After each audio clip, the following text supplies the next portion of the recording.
Here are the crypto top headlines covered in this video.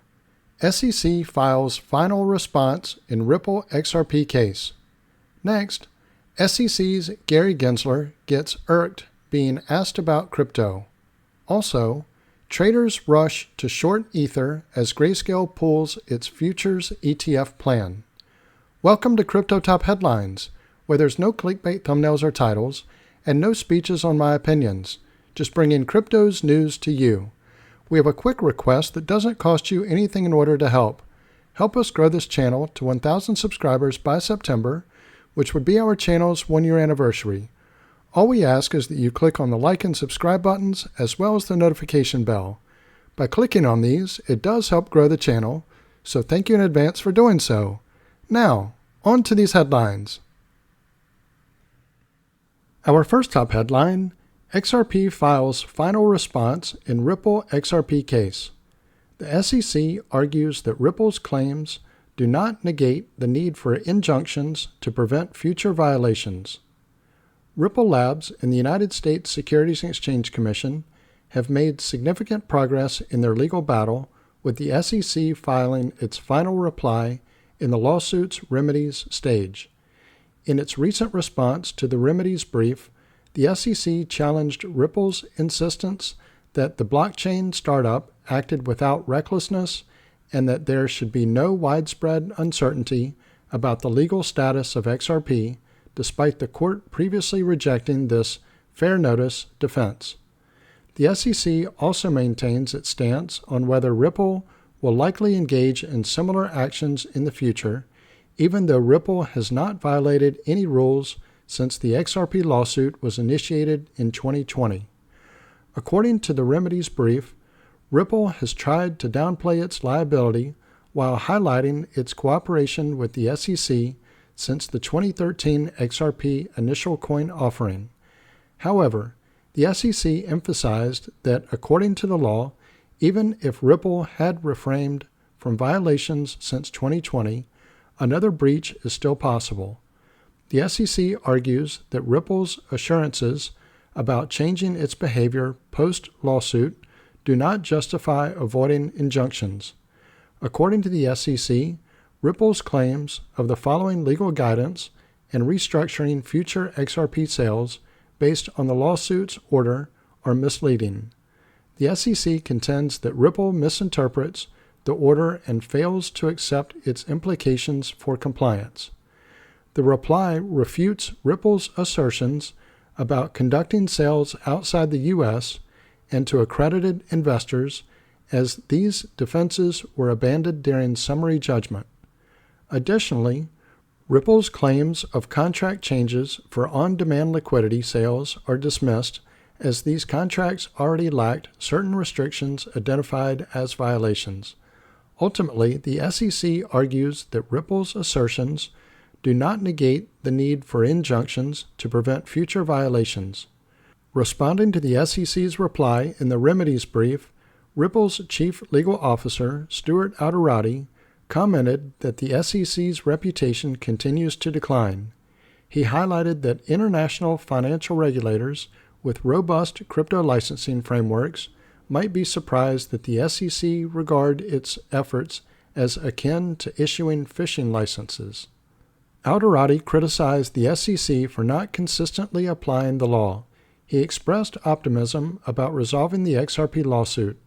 While the crypto community eagerly awaits the case's outcome, analysts anticipate a final judgment around September.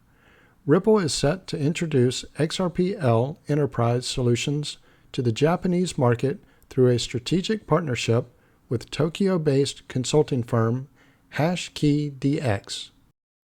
Let me pause here for a moment. If you're getting value out of this video, please click on the like and subscribe buttons as well as the notification bell.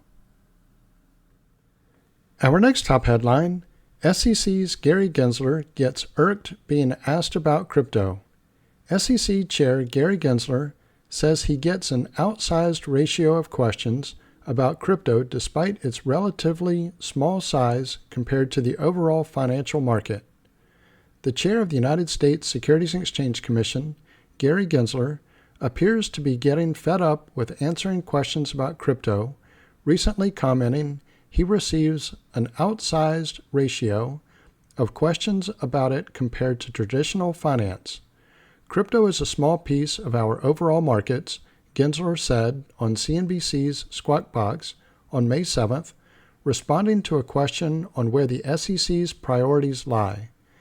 Gensler compared the $110 trillion capital market the SEC oversees with the $2.4 trillion crypto market, claiming much of the latter doesn't comply with U.S. securities laws, so it has an outsized piece of the scams and frauds and problems in our markets. And so thus, you end up with like an outsized ratio of journalist questions and crypto journalists to market cap. Host Andrew Ross Sorkin asked if the media's crypto questions are because that's where the SEC's attention seems to be focused, to which Gensler quickly rebutted that it's a function of where your attention is. Think about it. I've been on your show, a dozen times? And every show you ask about crypto, the SEC boss said. My guessing is this will be a majority crypto interview. While the capital markets are $110 trillion, so it's also about where the financial media is focused. Gensler then evaded back-to-back questions, the first on the SEC's Wells notice to Robinhood, which alleged its crypto listing and custody services violated securities laws, saying he can't speak to any one company. He claimed investors weren't getting the required or needed disclosures about crypto and that many of those tokens are securities under the law of the land as interpreted by the U.S. Supreme Court. Paul Grewal, Coinbase's legal chief, a company locked in a legal fight with the SEC, told Gensler on X to please stop misleading the market. Tokens are not securities. Their pleadings notwithstanding, your own attorneys have admitted this in court, Grewal added. Gensler also dodged answering if Ether was a security or not, and if the SEC would approve a related exchange-traded fund, only saying that those filings will take up at the appropriate time by the 5 SEC commissioners. Gensler also defended against House Financial Services Chair Patrick McHenry's allegation that he misled Congress when he refused to answer questions on the SEC's classification of ETH. We don't speak about whether we have an investigation, he said. We don't speak about whether somebody is, in our opinion, not following the law unless we actually bring a case. McHenry claimed Gensler's refusals were an intentional attempt to misrepresent the SEC's position and cited a consensus April lawsuit against the SEC that alleged the regulator planned to regulate ETH as a security. Gensler, however, argued that he tells Congress accurately what we're doing. We stay quiet on many questions that you might ask at this live interview or even in a congressional hearing, he said. The SEC has filed 6 crypto-related lawsuits so far in 2024. It brought 46 enforcement actions against crypto firms in 2023, a 10-year high and over double the number in 2021. At least a dozen court cases launched by the SEC are still working their way through U.S. courts, with many defendants pinned on allegations they sold unregistered securities and operated illegally. Our next top headline, traders rush to short Ether as Grayscale pulls its future ETF plan. A 3% rebound in Ether's price would wipe $345 million in short positions amid Grayscale withdrawing its Ether Futures ETF application. Ether traders have stacked up their short positions over the last 24 hours, just as Grayscale Investments pulled its application for an Ethereum Futures exchange-traded fund. Ether is hovering close to a key support level at $3,010, having dropped by 1.85% over the past 24 hours, according to CoinMarketCap data. However, liquidation maps show traders have more conviction that the price is going down in the near term, with $345 million in short positions set to liquidate if the price goes up by 3%. On the other hand, a 3% drop to $2,920 would only wipe $237 million in long positions. It comes after Grayscale's May 7th decision to withdraw its Ether Futures ETF application just 3 weeks before the United States Securities and Exchange Commission was set to decide on it. It also comes amid speculation on whether Ether could be classified as a security and the fate of spot Ether ETF applications later in May.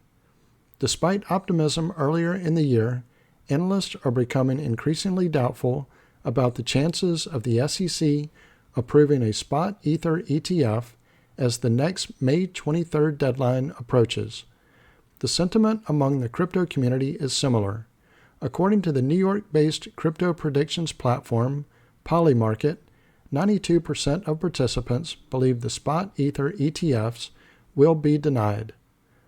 There are also broader concerns over Ethereum's overall usage and lack of speculative interest from short-term holders. Usage of Ethereum is currently so low that their burn mechanism is not keeping up with issuance to validators, crypto on-chain analyst James Check, aka Checkmatey, said in a May 7th post on X. On May 8th, Glassnode said Ether's underperformance this cycle relative to Bitcoin is due to a measurable lag in speculative interest from the short-term holders cohort. However, just days before the news, some traders were optimistic that Ether's price could experience a breakout by the end of 2024. Similar fractal as of Q4 of 2020, breakout could happen in Q3 of 2024 as per historical pattern. Pseudonymous crypto trader Ash Crypto told his 1.1 million followers on May 6th. Ethereum is presently moving within a falling wedge pattern with its price testing a notable support zone. Anticipate possible sideways movement around this support area, pseudonymous crypto commentator, the Crypto Palace, told their 20,400 X followers on May 1st. So this concludes Crypto Top Headlines. If you haven't already done so, don't forget to click on the like and subscribe buttons as well as the notification bell. Also, leave your thoughts in the comments and share this video with your friends and family. Thank you all for watching Crypto Top Headlines, bringing crypto's news to you.